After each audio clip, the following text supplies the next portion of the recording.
Gibson is now back with us to talk more about co-regulation. Amanda, it's been like 5 minutes since we've last seen you, but how you doing? I'm good. I'm doing my deep breathing and staying calm. There we go. That makes us as well. So let's talk about co-regulation. I mean, there's so many different tips that you have here for us, but what is the definition of co-regulation? So co-regulation comes from the study of really watching infants with their caregivers early in life. And we learn how to self-regulate as we grow up by what our caregivers demonstrate to us. And so when it shows up in adult relationships and social relationships, it's that ebb and flow between two people when they're interacting, where both people are in a regulated state. And a regulated state is when your body and mind are calm, you're able to engage in activities like playful things, conversations, just an easy, relaxed state. And you probably can think of people in your life that you can just be around and you instantly feel safe and calm. Yeah. And we can create that in relationships. Even if maybe we didn't get that as children, it's possible to do that as adults and with our own children. And why is that so important? Well, especially right now, you know, we don't have a lot of control about what's going on. And as human beings, we're trying to constantly do that. And our nervous system is putting out a lot of stress hormones.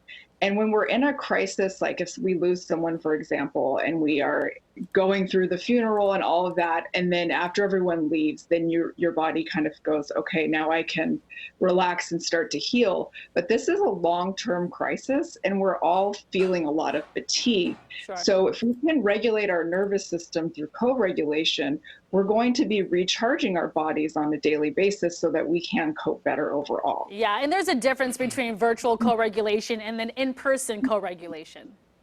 Yes. So, you know, with co-regulation, eye gaze and voice are a big part of it, but so is touch. So when you can't touch a loved one, you can do things on FaceTime to really make sure you're making eye contact and hearing someone's voice.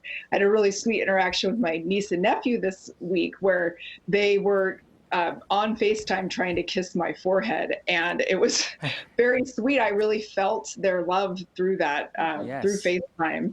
And then grandparents can read bedtime stories to children that's too. A great idea. Which can really foster that connection, because our elders are very, you know, lonely and want to see their families as well, but they can't right now. So there's definitely a lot you can do in virtual co-regulation. And you know, we'll step to your fifth advice here, because you're talking about different tools, even mentioning weighted blankets and essential oils, all different ways that people can sort of navigate through this co-regulation idea that you have, right? Yeah, so if you can't get close to someone to hug them who's in your household, who's safe to hug, using weighted tools like this is a oatmeal and lavender neck pillow that you can warm up, and just putting that on your shoulders is going to give you that sense of somebody maybe touching your shoulders or hugging you. Weighted blankets are really great for anxiety management. I've got a really heavy one here in my office that clients will use. And if you just put it on your body, it can kind of mimic the feeling of being held, or having, if you do have a pet, having a cat lay on your chest or a dog, and regulating your breath with the animal, if you don't have a human being to do that with, will really help your nervous system. Awesome. Fantastic. So many great tips here. And again, you are doing your webinar. The website to visit is counselingcollab.com. We'll have that on our screen as well. But Amanda, thank you so much for sharing your wonderful tips with our audience this morning. All right. Thank you guys so much. Take care. All right.